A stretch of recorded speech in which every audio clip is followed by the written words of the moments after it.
বঙ্গবন্ধু কোথায় জন্মগ্রহণ করেছেন, কত সালে জন্মগ্রহণ করেছেন, এটি আপনাদেরকে একটু লিখে দেবো জাস্ট।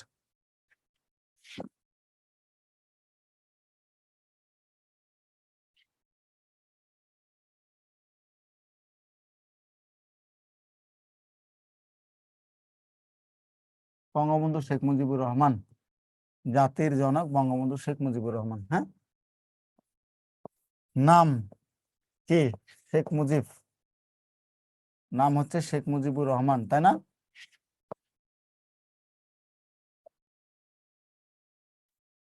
তারপর হচ্ছে পিতার নাম কি বলেন তো দেখি? বঙ্গবন্ধু শেখ মুজিবুর রহমানের পিতার নাম কি, মাতার নাম কি? এগুলো কিন্তু পরীক্ষা আসে, মাথা রাখবেন। বঙ্গবন্ধু শেখ মুজিবুর রহমানের পিতার নাম লুৎফর রহমান, ভেরি গুড, এগুলো মনে রাখতে হবে। মাতার নাম, মায়ের নাম কি? ফজিলাতুন্নেসা। ওনার, তাহলে ওনার ওয়াইফের নাম কি? ওনার ওয়াইফের নাম কি? মারছেন আপনারা মাকে, ওয়াইফ ওয়াইফ মা দুটা আলাদা করে ফেলতেছেন। ওনার ওয়াইফের নাম কি তাহলে? ফজিলাতুন্নেসা। আমরা পড়ে থাকি জন্য আমরা দেখেন কোথায় চলে গেছি, ফজিলাতুন্নেসা ওনার মাকে বানিয়ে ফেলেছে, এটা কোনো কথা? ওনার মায়ের নাম হচ্ছে সায়রা খাতুন, ঠিক আছে? যদি ভাইবা বোর্ডে গিয়ে কখনো এটা বলতেন রে ভাই, সাথে সাথে ভাইবা বোর্ড থেকে আপনাকে ফেরত পাঠাতো, বলতো যে আপনারা চাকরির দরকার নেই, এখান থেকে যান। হ্যাঁ, এখান থেকে যান, তাহলে বাঁচে থাকবেন, নাহলে বাঁচে থাকবেন না। কি বলেন না বলেন, ওনার ওয়াইফের নাম হচ্ছে আহ আহ, ফজিলাতুন্নেসা, ঠিক আছে? স্ত্রীর নাম শেখ ফজিলাতুন্নেসা। উনি নিজেও শেখ বংশের ছিলেন। হ্যাঁ, শেখ ফজিলাতুন্নেসা। এরপর হচ্ছে জন্মতে চলে আসি, আমরা কিন্তু জন্মই ভুলে গেছি, এই এটা কোনো কথা? জন্ম হচ্ছে 17ই মার্চ 1920। হয়তো এখন তিনি বেঁচে থাকলে 100 কত বছর হয়তো ওনার বয়স, 104 বছর হয়তো ওনার বয়স। হ্যাঁ, আল্লাহ না করুক যদি বেঁচে থাকতো একবারে আমরা দেখতে পেতাম তাকে, আমরাও হয়তো দেখতে পেতাম, আমাদের প্রজন্ম দেখতে পেতাম, কারণ আমাদেরও বয়স কিন্তু 30 হয়ে গিয়েছে অলরেডি। সো জন্ম হচ্ছে 17ই মার্চ 1920 সালে। কোথায় জন্মস্থান? টুঙ্গিপাড়া, তাই না? গোপালগঞ্জের টুঙ্গিপাড়ায়, টুঙ্গিপাড়ায়, টুঙ্গিপাড়া গ্রাম না? টুঙ্গিপাড়া গ্রামে না? ওনার গ্রামের নাম হচ্ছে টুঙ্গিপাড়া। আর ওই গ্রামের যে টুঙ্গিপাড়া গ্রাম ছিল, এখানে ওই টুঙ্গিপাড়া গ্রামটা মূলত কোন নদীর তীরে অবস্থিত? যে নদীর তীরে, এটা পরীক্ষা আপনাদের প্রশ্ন আসে, বাইগার নদীর তীরে অবস্থিত, বাইগার নদীর তীরে, বাইগার নদীর তীরে অবস্থিত। আর গোপালগঞ্জ কিন্তু মধুমতি নদী, আপনাদের মধুমতি নাম শোনেননি? মধুমতি নদী কিন্তু, ঠিক আছে? তাহলে বাইগার নদীর তীরে অবস্থিত ওনার জন্মস্থান হচ্ছে টুঙ্গিপাড়া গ্রামে। আর বাইগার নদীর তীরে আপনাদের পরীক্ষা প্রচুর পরিমাণ প্রশ্ন আসছে। হুম, বঙ্গবন্ধু, হ্যাঁ, বঙ্গবন্ধু সম্পর্কে আপনাদেরকে অবশ্যই জানতে হবে। শুধুমাত্র বঙ্গবন্ধু না, দেশের বিশিষ্ট ব্যক্তিবর্গ সম্পর্কে, সবার সম্পর্কে আপনাদের জানা থাকা উচিত। আমার বড় আব্বার বয়স 165 বছর, 35 বছর, হ্যাঁ এরকম আছে। তবে আমরা বর্তমানে এরকম পাচ্ছি না, আমরা হচ্ছে ফরমালিন খেয়ে বড় হয়েছি, তো হাইব্রিড জাতি আমরা। আমাদের এই যুগটা হাইব্রিড, আমরা কোনো দিন আমরা কখনোই 135 বছর বাঁচবো না, কখনোই সম্ভব না আমাদের 135 বছর। এটা এটা একবারে আকাশ কুসুম কল্পনা। আল্লাহ যদি বাঁচায় রাখে, তারপরে মনে হয় শরীরের কোনো কিছু বাকি, মানে দাঁত পুত দাঁত কিছু থাকার সম্ভাবনা নাই। কিন্তু আগেরকার দিনে 120 110 বছর বয়সে দাঁত টাত সব থাকতো, ঠিক আছে, সব থাকতো। এখনকার আমরা আসলে আমরা খাইছি খারাপ খাবার, বড় হচ্ছি খাবার খেয়ে, খারাপ খাবার খেয়ে, ফরমালিন খেয়ে বড় হচ্ছে, আমাদের ভালো থাকার উপায় কই? তাহলে এটা গেল বঙ্গবন্ধু শেখ মুজিবুর রহমানের সংক্ষিপ্ত একটা পরিচয়। এটা আপনাদের জানাটা জরুরি, এটা আপনার জানাটা জরুরি, সবার জানা এটা জরুরি, কিন্তু এটা মাথায় রাখবেন। এটা না জানলে আপনি বাংলাদেশের নাগরিক হিসেবে গণ্য হওয়ার কথা না। আপাতত বঙ্গবন্ধু সম্পর্কে যদি না জানেন, পরবর্তী যদি অন্য কোনো রিজিম আছে সেটাও আবার আপনাকে জানতে হবে। তাহলে বঙ্গবন্ধু সম্পর্কে এটা আমি জাস্ট আপনাদের একটা থিম দিয়ে দিলাম। এখন বঙ্গবন্ধু সম্পর্কে, বঙ্গবন্ধু রচনাবলীর দিকে আমরা একটু হাত বাড়াই। অসমাপ্ত আত্মজীবনী, নাকি আনফিনিশড মেমোরিজ যেটা বলা হয়, আনফিনিশড মেমোরিজ যেটা বলা, আমরা বলে থাকি মেমোরিজ না, কিন্তু মেমোইরস, ঠিক আছে? মেমোইরস যেটা আমরা নাম বলি। গোপালগঞ্জ, আমরা আমরা যেখানে গোপালগঞ্জ বলতে, তৎকালীন সময় গোপালগঞ্জ কিন্তু জেলা ছিল না, গোপালগঞ্জ কিন্তু জেলা ছিল না, এটা মাথায় রাখতে হবে। কুষ্টিয়া ছিল, তাই না? কুষ্টিয়া জেলা ছিল না? কুষ্টিয়ার গোপালগঞ্জ জেলা, কুষ্টিয়া ছিল তৎকালীন সময়ের জন্য, ওটা হচ্ছে মধুমতি নদীর তীরে অবস্থিত। রচনাকাল 66 থেকে 69 সাল, এটা আমরা কমন হিস্ট্রি সবাই জানি যে বঙ্গবন্ধু শেখ মুজিবুর রহমান যখন আত্মসমর্পণ যে করেছেন, গোপালগঞ্জ কোন নদীর তীরে অবস্থিত, এটা হচ্ছে মধুমতি তৎকালীন সময় ছিল। এখন চেঞ্জ হয়েছে, কোন কি কোথায় গিয়েছে সেটা আমরা ঠিক জানি না। 1966 থেকে 69 সাল পর্যন্ত বঙ্গবন্ধু শেখ মুজিবুর রহমান মূলত জেলখানায় ছিলেন। কোথায় ছিলেন? জেলে ছিলেন। জেলে থেকে মূলত তিনি এই গ্রন্থটা লিখেছেন এবং সেটা প্রকাশ করেছে 2012 সালে। কত সালে? 2012 সালে প্রকাশিত হয়েছে। অর্থাৎ কত বছর চিন্তা করেছেন? ওখানে 31 বছর বয়স, এখানে 12, প্রায় 43 বছর পর আমরা আমাদের একটা বঙ্গবন্ধু শেখ মুজিবুর রহমানের একটা বই পেয়েছি। গ্রন্থের নামকরণ করেন শেখ রেহানা আর ভূমিকা লেখেন শেখ হাসিনা। খুবই আসে, দুটা প্রশ্ন খুবই আসে। নামকরণ করেন শেখ হাসিনা, শেখ রেহানা, আর ভূমিকা লেখেন, অর্থাৎ ভূমিকা আপনারা যে কোনো বই পড়তে গেলে কি হয়, হ্যাঁ ফরিদপুর জেলা, আমি ভুল বলেছি, কুষ্টিয়া না, ফরিদপুর জেলা হবে এটা।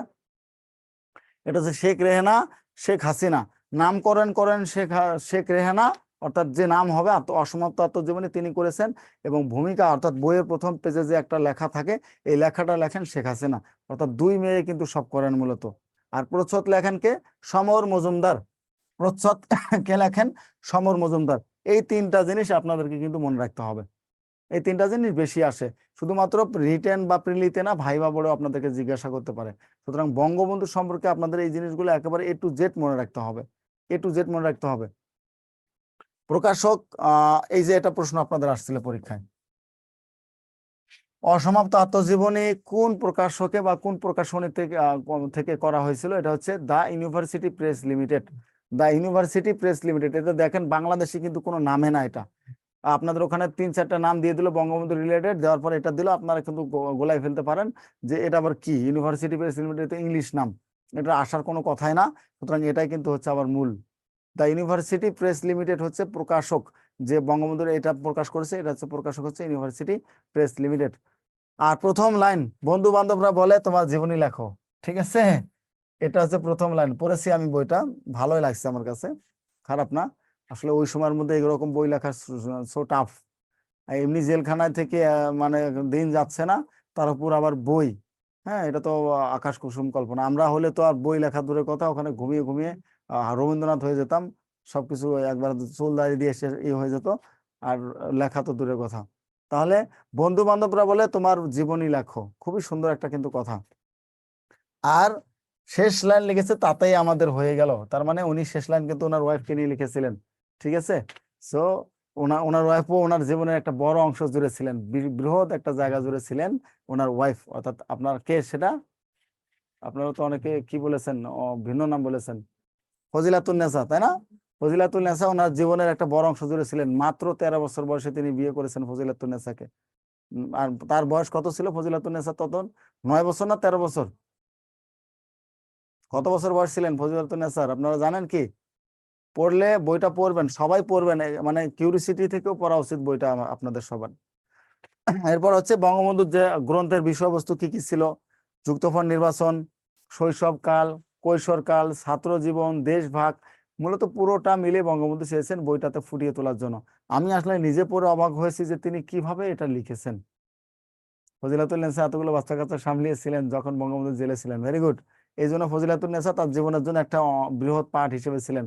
শুধু ফজিলাতুন্নেসা না, সকল মা, সকল স্ত্রী কিন্তু চায় এটা, যে তার হাজবেন্ড, তার বাচ্চা কাচ্চা ভালো থাকুক, তাই না? কিন্তু উনি বেশি কিছু করেছেন, কারণ বঙ্গবন্ধু জেলে তো ম্যাক্সিমাম সময় কেটে গেছে, জেলখানায় ম্যাক্সিমাম সময় কেটেছে। তিনি সন্তানদেরকে লালন পালন করেছেন, দেশের বাইরে পাঠিয়ে দিয়েছেন পড়াশোনা করার জন্য।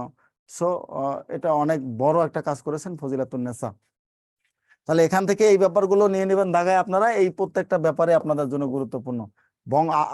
মানে আপাতত অসমাপ্ত আত্মজীবনী আপনাদের দরকার সবার জন্য, ঠিক আছে। এটা সবাই পড়বেন, বইটাও পড়ার চেষ্টা করবেন, আর এগুলো পড়বেন। যদি বইও না পড়েন তাও মনে একটু রাখেন যে কি আমার চোখে পানি এসে গেল। সুজন ভাই, আপনি কি মজা করতেছেন নাকি সত্যি সত্যি পানি আসছে? আপনার পানিটা দেখা দরকার, চোখের পানি, ঠিক আছে। আপনি সত্যি মজা করতেছেন নাকি নাকি আবার অন্যভাবে নিচ্ছেন ব্যাপারটা? বইটা অবশ্যই পড়বেন। গ্রন্থটির বেইল সংস্করণ, এটা দরকার নেই আপনাদের, এটা দরকার নেই। কয়টি ভাষা অনুদিত হয়েছে এটা দরকার আছে।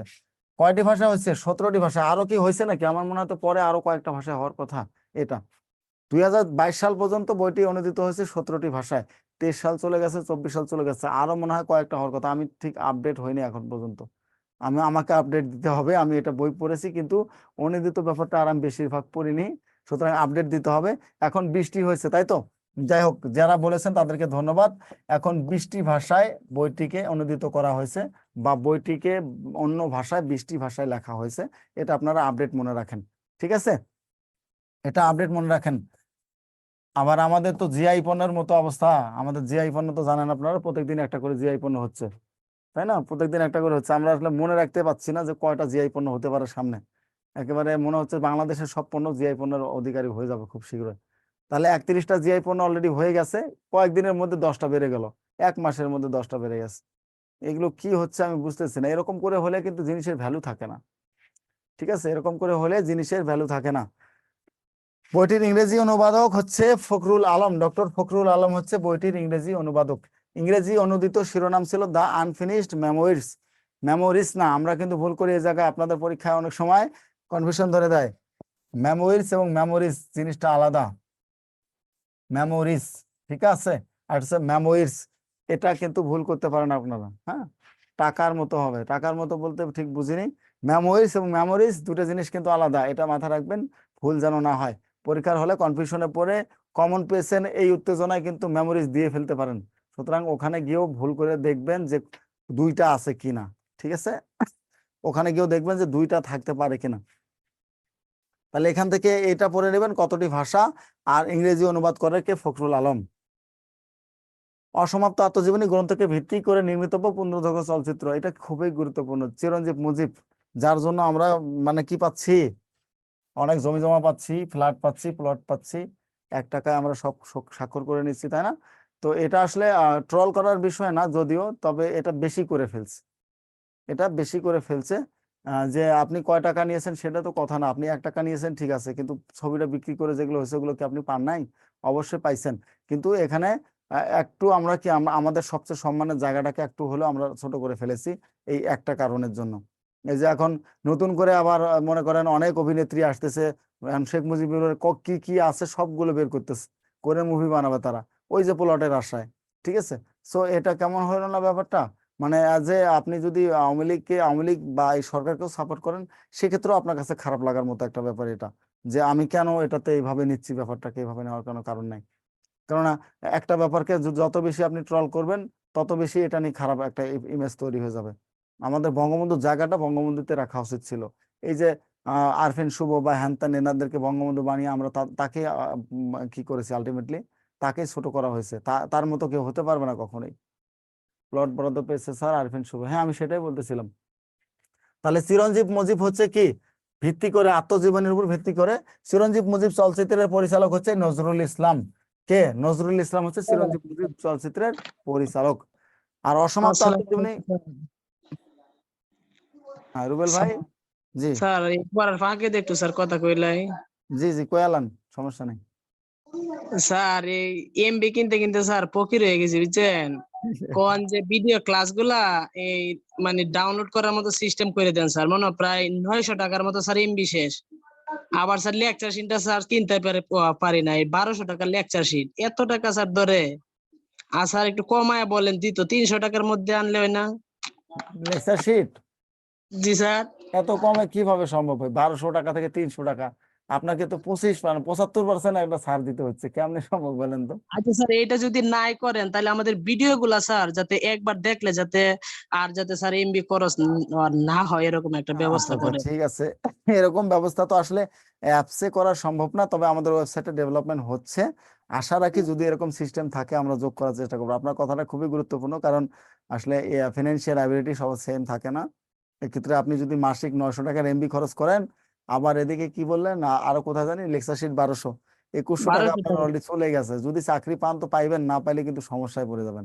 হ্যাঁ, তবে তো স্যার লসে আছি এখন, বুঝেন না, এখন তো স্যার এমনি লসে আছি। এই যে একজন কিন্তু একটা কি কথা বলছে, আমাদের নাকি ভাত মারা। এ ভাই, আমাদের ভাত মারবে কেন উনি? ভাই স্যার আপনার যদি লেকচার শিট দরকার হয়, আর দয়া করে বলিয়েন না, আমার পার্সোনাল ফোন দিন, আপনাকে ফ্রি অ্যাক্সেস লেকচার শিট পাঠিয়ে দেবো প্লিজ। তারপরও আর স্যার বলিয়েন না, হ্যাঁ। এই যে আমাদের আমার ভাত নিয়ে যে টানাটানি করতেছে, চিন্তা করছেন আপনারা? সো আর বলিয়েন না, আপনাকে আমি পরবর্তীতে লেকচার শিট একসাথে পাঠিয়ে দেবো। হ্যাঁ, স্যার শুনেন, আমরা তো স্যার এমবি দিয়ে ক্লাস করি বুঝছেন, আমাদের তো স্যার ওয়াইফাই নাই। বই যদি কিনলে দয়া করে কেউ ফকির হয় না। হ্যাঁ, ক্লাসগুলো বই কিনলে কেউ ফকির হয় না, এটা মাথায় রাখবেন। হ্যাঁ, তবে ফিনান্সিয়াল অ্যাবিলিটি সবার সমান হয় না, আমি এটা স্বীকার করি। আপনার কষ্টকে আমি স্যালুট জানাই। যদি এক্ষেত্রে আপনার একান্ত সমস্যা হয়, যে আপনি যেমন বই কিনে নিয়েছেন 1200 টাকায়, কি আপনি বই কিনেছেন? আচ্ছা ভাই, আমি তো, আপনি তো নেটওয়ার্কের বাইরে চলে গেলেন। আচ্ছা, সমস্যা নেই, আপনার সাথে আবার পর কথা বলবো আমি, ঠিক আছে? হ্যাঁ, আপনারা বই কিনলে কখনো ফতুর হবেন না। আপনার এই মোবাইলে এমবি খরচ যে করেছেন 900 টাকা না, ওটা থেকে আর 200-100 করে বাঁচিয়ে বাঁচিয়ে বইটা কিনতে পারেন। আর যদি একান্ত সমস্যা হয়, আপনি আমার সাথে যোগাযোগ করেন, আপনার বই পাঠানোর ব্যবস্থা আমি করব। ঠিক আছে? কোনো জি সমস্যা নেই, আমি পাঠানোর ব্যবস্থা করবো, একেবারে ফ্রিতে পাঠাবো, কোনো সমস্যা নেই। শুধু ঠিকানাটা দিয়ে দিবেন। আচ্ছা স্যার, আবার তাহলে ঠিক আছে। ওনার কথা শুনে সবাই আবার আমার বলে না, স্যার আমারও লাগবে, আমারও লাগবে, ঠিক আছে? এটা কিন্তু অন্যরকম। হ্যাঁ, সো বি কেয়ারফুল। স্যার, একজনকে বলেছে জন্য সবাই জন্য না আবার। আর আমি কিন্তু আমার স্যার, আপনাদের দিতে গেলে আমি ফতুর হয়ে যাবো, এটা মনে রাখেন। ঠিক আছে? স্যার যোগাযোগ কেমনে করবো আপনার সাথে? আচ্ছা, আপনি আমাদের সার্ভিসের নাম্বারে ফোন দিয়েন, ওখানে স্যার আমাকে আপনার দেখলে আমাকে পাবেন, আমি কথা বলে দেবো, সমস্যা নেই। হ্যাঁ, স্যার আপনার নামটা জানি না তো। আল্লাহ, শেষ করছি। আমার সাথে এত কথা বলে আমার নাম জানেন না, এটা কথা বললেন? না স্যার, সত্যি স্যার জানি না। এই আমার নামটা কেউ কমেন্টে লিখে দেন তো, আমি বলে দিচ্ছি। না স্যার, আপনি বললেন। ভাই প্লিজ আমাকে লেকচারটা শেষ করতে দেন। ঠিক আছে, আপনার সাথে আমি পরে আচ্ছা, একেবারে সময় করে আপনাকে নীল খেতে চলে আসেন, দিয়ে দেবো। এই যে শাওন মোস্তফা একজন লিখে দিচ্ছে, রোজিনা আক্তার, আমার নাম শাওন মোস্তফা। শাওন স্যার বলে ডাকতে পারেন, ইচ্ছা আপনার। হ্যাঁ, শাওন স্যার বলে সবাই চেনে আর কি। ইনশাআল্লাহ স্যার। Okay, thank you. তাহলে অসমাপ্ত আত্মজীবনী গ্রন্থকে ভিত্তি করে নির্মিতব্য পূর্ণদৈর্ঘ্য চলচ্চিত্রের নাম হচ্ছে চিরঞ্জীব মুজিব। এগুলো আমরা বলে দিয়েছি, চিরঞ্জীব মুজিবটা আপনারা ঠিক রাখবেন। ঠিক আছে?